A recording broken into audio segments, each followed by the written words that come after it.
With all of the health and nutrition advice online nowadays, at this point, you know what?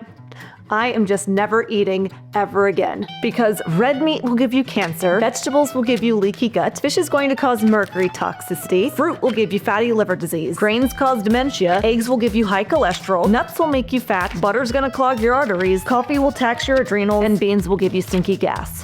Well, turns out all I'm left to eat is a bag of air and bowl of ice chips. So delicious. Turns out there's pollution in the air and heavy metals in the water. So this is all we have left to work with, which is nothing. If you're new to the channel, my name's Lillie. I'm a certified nutrition health coach, and on this channel, I try to help you have more confidence to know what to eat, because nowadays, I feel like everyone and their mamas has an opinion on what to eat, what time to eat, how much to eat, and it makes me just want to go and sit on the couch in my sweatpants and eat a big old pizza. A lovely cheese pizza just for me. But we can't just give up on our health, because if we do that, then we're giving up on our life. And for me, there's so much I want to see and do. I want to be there for my family. I want to go to Egypt and see the pyramids. I want to do lots of hikes and see more beautiful flowers and nature and all of the beauty that God created for us to enjoy. So that said, in this video, we are going to be covering what are the best foods for you, what is the best meal plan and diet for you, is it vegan, vegetarian, Mediterranean, paleo, keto, carnivore, what version of carnivore, how strict do you have to be, and all of the questions as far as what should you be eating to be living your most vibrant life. And if you enjoyed the video, give it a thumb, subscribe, and hit that ring-a-ding-ding. Let's do it. I'm pretty sure most of us can agree things like Doritos, candy bars, margaritas, cinnamon rolls, microwavable pizza, and soda, any sort of ultra-processed junk food that has lots of ingredients are likely not going to help someone reach any kind of health goal. You've been warned, aye? These foods made in a laboratory have two main issues with them. One is they're low in nutrition. They don't have tons of protein, lots of vitamins and minerals. They're low in things like magnesium, potassium, vitamin A. They just overall lack nutrition. But secondly, these junk foods have an ingredient list that when you turn over that package, you can't identify and read half the words on the ingredients. They've got lots of different artificial food dyes, preservatives, high fructose corn syrup, inflammatory seed oils, and just a bunch of different chemicals and toxic ingredients that our bodies just are not meant to handle. A good rule of thumb is if your grandparents didn't have these foods in their grocery store, if they couldn't buy them, then we shouldn't have them either. That is a good point. And I really should be putting food in air quotes, because these are more like science experiments. Food is nourishing and junk is junk. Now, is it okay if someone has junk once in a while? Or can someone still see weight loss if they have a donut sometimes? Or can someone reverse their insulin resistance if they have a slice of pizza once in a while? And the answer is yes, absolutely yes. There is no but to this sentence. That is the end of the sentence. Yes, someone can still live a healthy life even if they have junk food once in a while. But you gotta know yourself, because I've had clients who they say that they were eating healthy for years, they lost 50 pounds, and then they ate one Tootsie Roll, and that sent them off the rails. They gained all of the weight back, they didn't eat healthy for years, and now they're just now starting to come around again. You gotta know yourself, because personally, I wouldn't have that same reaction to food. If I were to have some Sour Patch Kids today, it's not going to send me off the rails, though I also wasn't always like this. At one point, I used to think that a life without Oreos is not a life worth living, and it took me a lot of years to practice not having the junk. And the more time I've spent saying no, not having it, not keeping it in the house, not being around people who are eating it, the more it's made it for me where I don't even want those things. And if I were to have it, I'd probably be like, great, I'm eating some chemicals today. And then I wouldn't feel very good, and I just wouldn't want to continue doing that. I used to be so excited to have a bowl of ice cream and to eat hot Cheetos. And now I'm at the point where I get so excited to eat a steak and to have eggs and bacon. And so over the years, I've really just learned to genuinely love the foods that I eat that just so happen to be nourishing, but also flippin' tasty. I'm gonna be honest, The hardest part of this whole equation is getting out the junk, because your coworkers are gonna wanna have a pizza party, your neighbor's going to bring you cookies, your family's gonna wanna go out and get tacos, your friends are going to wanna drink some beer. And the hardest part is that nowadays our society is just living in junk. Again, we don't have to be perfect, but I do think the more time people can limit the junk, the more this is going to improve their health, happiness, and overall well-being. It is a hard thing to get off the junk, but this is why I created my 24/7 texting service, where you can now have unlimited texting with my coach, Lillie AI. I also have a 7-day free trial where you don't even have to put a credit card down. I just want you to try this service and see how this coach Lillie AI is essentially the clone of me put inside of technology, where we've fed this AI system my YouTube videos, Q&A responses, my workout plans, meal plans. So now you can ask any question you could possibly have in a text message and receive an answer in a matter of seconds from Coach Lillie AI, who should be able to give the same guidance, support, accountability, and motivation that I would give if we were working together one-on-one. On top of this, using your cell phone's camera, you can do unlimited body scans.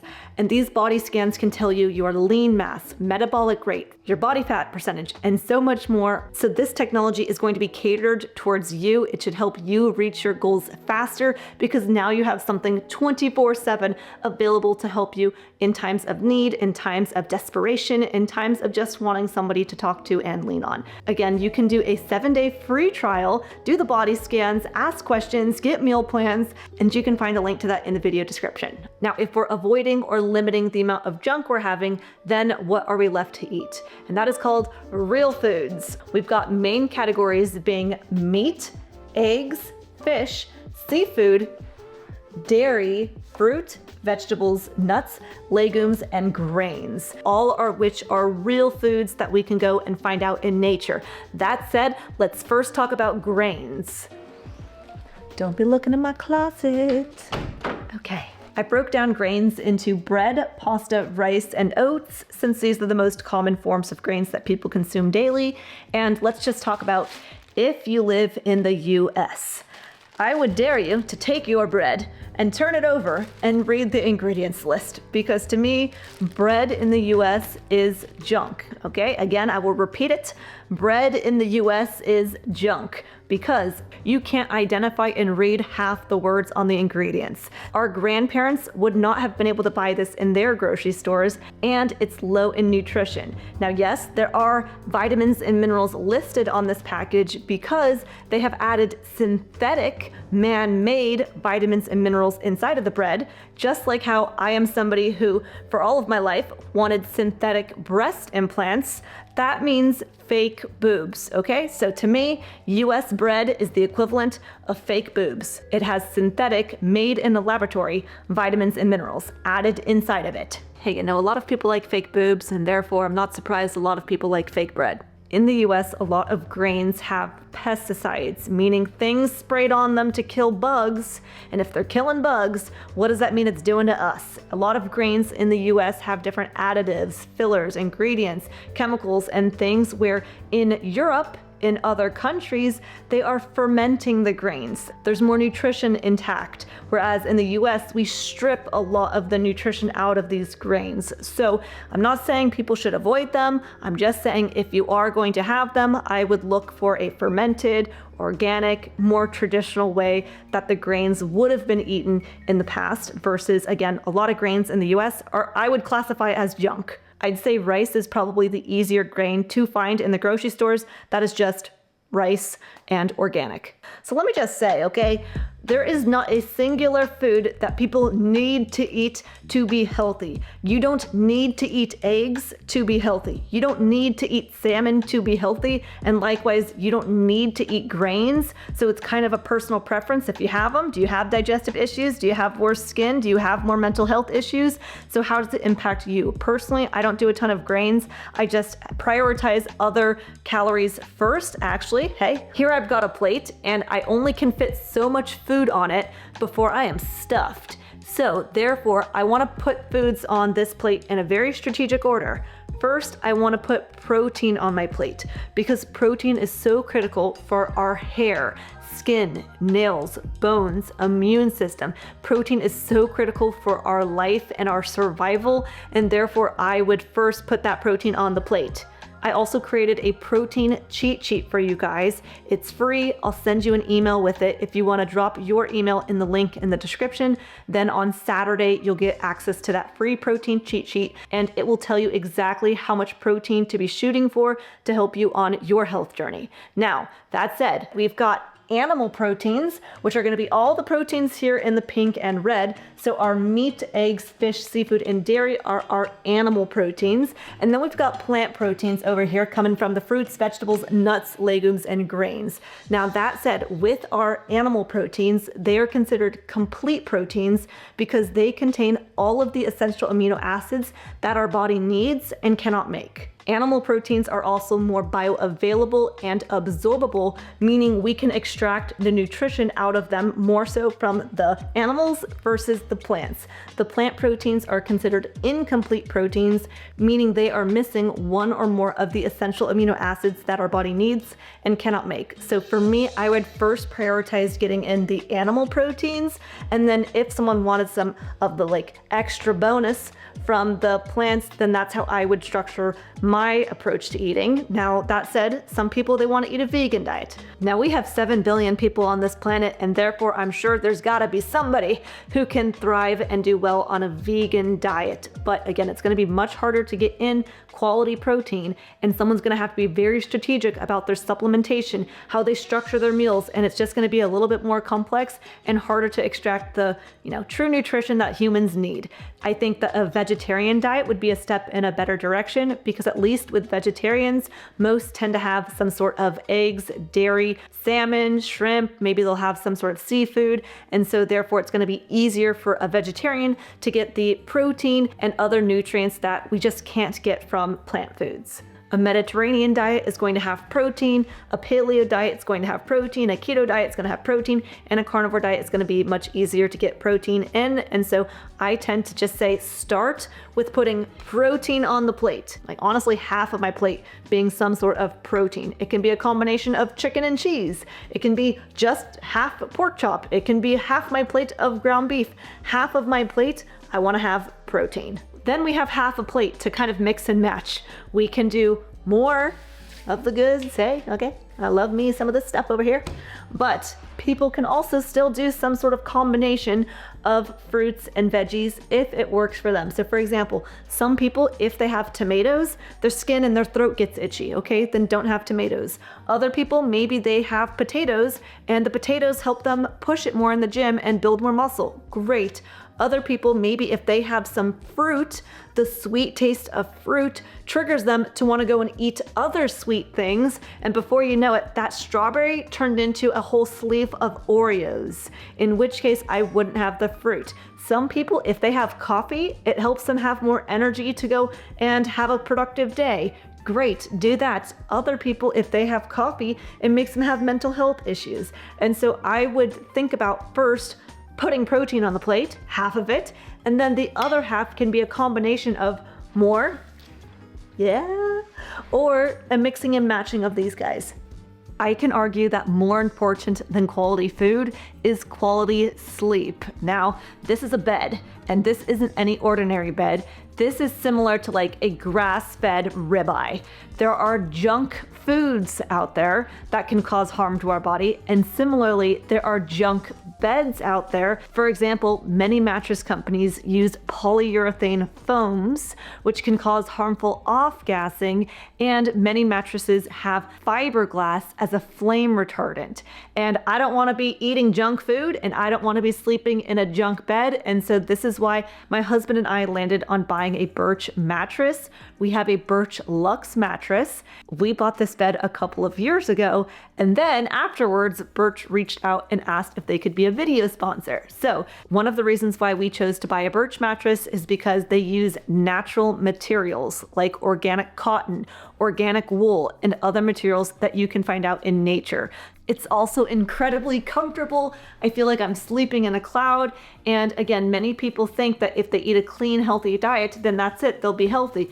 But if people aren't getting quality sleep, then they can still have higher blood sugars, higher cortisol levels, or more stress. They can still be stalling on their weight loss if they're not prioritizing their sleep. And so for us, this bed has been not only a game changer for how rested we feel and how soft and wonderful and cozy it is, but it's also what I would consider a healthy bed in the sense that it uses natural materials and nothing funky in their mattresses. If you'd like to check out Birch Mattress, you can get 27% off plus 2 of their free Eco Rest pillows. These pillows are made from recycled materials that are breathable and better for the environment. So to get that 27% off plus those 2 free pillows with any mattress order, then use the link in the video description or use discount code BirchPartner27 at checkout. Honestly, I find a lot of people who they're trying to find the perfect diet and they're watching so many different YouTube videos online and it's actually stressing them out and it's making them have analysis paralysis where they don't even take any action and they don't even get started with anything. And to me, it would just be start with getting the junk out and then mix and match the real foods, whole foods, start here and then experiment. You really don't need anyone's permission to try different foods. At least in my experience, I have a lot of people who they're looking for permission to eat a certain food. They're like, is it okay if I have sauerkraut? And I'm like, well, try it, and then you'll be able to know if it's okay with you. Do you have more body odor, worse sleep? Are you feeling itchy? Is your stomach hurting? Do you have bowel bleeding? How are you doing when you have the sauerkraut? I know a lot of people are particularly asking because they want to know about weight loss. If I have cucumbers, is my weight loss going to stall? So-and-so online said that if I have carbs, then I'm not going to lose weight. But you're not watching the other YouTube videos from the vegans and the vegetarians who are eating lots of carbohydrates and they are skinny string beans. Now, I'm not an advocate for eating a plant-based diet because I just find it's harder to feel as vibrant and have more health eating a plant-based diet, but you can eat any kind of diet and see weight loss. Maybe you're watching a certain subset of YouTube videos and they're saying, you know, carbs are going to stall your weight loss, or maybe you're hearing others say that red meat's going to definitely make you have obesity. And so depending on who you're listening to, I'm sure you can find someone who's making you think that a certain food is going to prevent you from losing weight, when in actuality, you can lose weight eating any kind of diet.